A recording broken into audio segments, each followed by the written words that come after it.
చారిత్రాత్మక మేడారం జాతర సమ్మక్క సారలమ్మ జాతరకు ఆర్టీసీ యాజమాన్యం అన్నీ ఏర్పాటు చేయడం జరిగింది.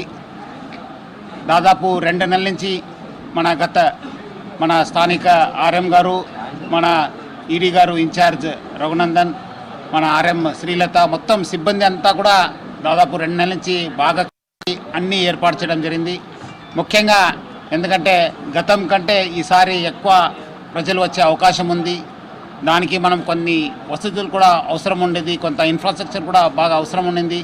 మన మినిస్టర్ గారు అనసూయ గారు చాలా అంటే చాలా కోఆపరేట్ చేసి మనం అడగనే మనకు ల్యాండ్ ఇవ్వడం జరిగింది. అదేవిధంగా మన జిల్లా కలెక్టర్ గారు, జిల్లా ఎస్పీ గారు కూడా మొత్తం యంత్రాంగం కూడా కోఆపరేట్ చేయడం జరిగింది. మన మినిస్టర్ గారు కూడా పొన్నం ప్రభాకర్ కూడా మన రాష్ట్ర ప్రభుత్వంతో కూడా కోఆర్డినేట్ చేసి మనకు కావాల్సిన అన్ని ఏర్పాటు కూడా చేయడం జరిగింది. అందుకు వాళ్ళందరూ కూడా ఆర్టీసీ యాజమాన్యత నుంచి పేరుగా ధన్యవాదాలు తెలుపుతున్నాను. గతం చూస్తే 2020లో దాదాపు, ఎందుకంటే 2022లో కోవిడ్ ఉండడం వల్ల ప్రజలు చాలా తక్కువ రావడం జరిగింది. అప్పుడు ఓన్లీ 11 లక్షల మంది మాత్రమే రావడం జరిగింది మన ఆర్టీసీ బస్ ద్వారా. అదేవిధంగా 2020లో దాదాపు 20 లక్షల మంది మన బస్ ద్వారా ఇక్కడ చేరడం జరిగింది, అమ్మవారిని దర్శించడం జరిగింది.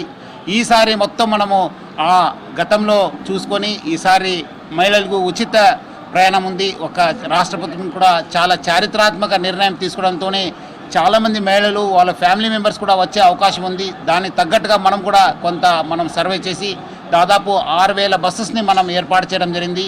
మొత్తం 51 పాయింట్ నుంచి మనము ఇక్కడ భక్తులు చేరుతారు. అక్కడ కూడా మనము అన్ని ఏర్పాటు చేయడం జరిగింది. ముఖ్యంగా ఉమ్మడి 4 జిల్లాలు కరీంనగర్ కావచ్చు, ఆదిలాబాదు, ఖమ్మము, వరంగల్ నుంచి ఎక్కువ ప్రజలు వస్తారని చెప్పి మనకు అంతమంది కూడా ఉంది. ఇప్పుడు కూడా ఎక్కువ వస్తారని చెప్పి మనం ఆశిస్తున్నాను.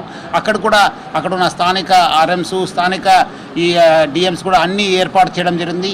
అదేవిధంగా మనం కూడా, ఎందుకంటే ఈసారి ఎక్కువ ఉండడంతో రష్ కూడా కావడంతో మన క్యూ లైన్స్ కూడా దాదాపు 48 క్యూ లైన్స్ పెట్టడం జరిగింది.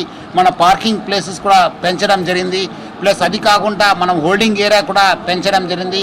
మనము దాదాపు 15,000 సిబ్బందితోని మనం ఇక్కడ ఏర్పాటు చేయడం జరుగుతుంది. ముఖ్యంగా మన ఆఫీసర్స్ కావచ్చు, డ్రైవర్స్, కండక్టర్స్, ఎందుకంటే మొత్తం ఈ జాతర కూడా ఈ ఒక సక్సెస్ కూడా మా పైన ఉండడంతో అందుకు మనం కూడా ఎక్స్ట్రా ప్రికాషన్ తీసుకుని ఎక్కువ మందిని కూడా ఇక్కడ నియమించడం జరిగింది.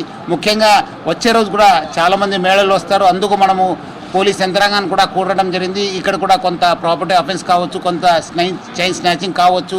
అందుకు ఎస్పీ గారు కూడా ఇమీడియట్లీ స్పందించి దాదాపు 1000 మంది ఉమెన్ కానిస్టేబుల్స్ కూడా డిప్లాయ్ చేయడం జరిగింది. ఇట్లా అన్నీ ఏర్పాటు చేయడం జరిగింది. మనం కూడా చూస్తుంటే మనము, ఎందుకంటే ఇప్పుడు మహిళలు వస్తున్నారు, వాళ్ళు కూడా మనం అన్ని ఏర్పాటు చేసినా అక్కడక్కడ కొన్ని ఇబ్బంది అయినా వాళ్ళు మన ఆర్టీసీ సిబ్బందితో సహకరించాలని చెప్పి నేను రాష్ట్ర ప్రభుత్వం తరఫు నుంచి, యాజమాన్య తరఫు నుంచి కూడా అందరికీ కోరుతున్నాను.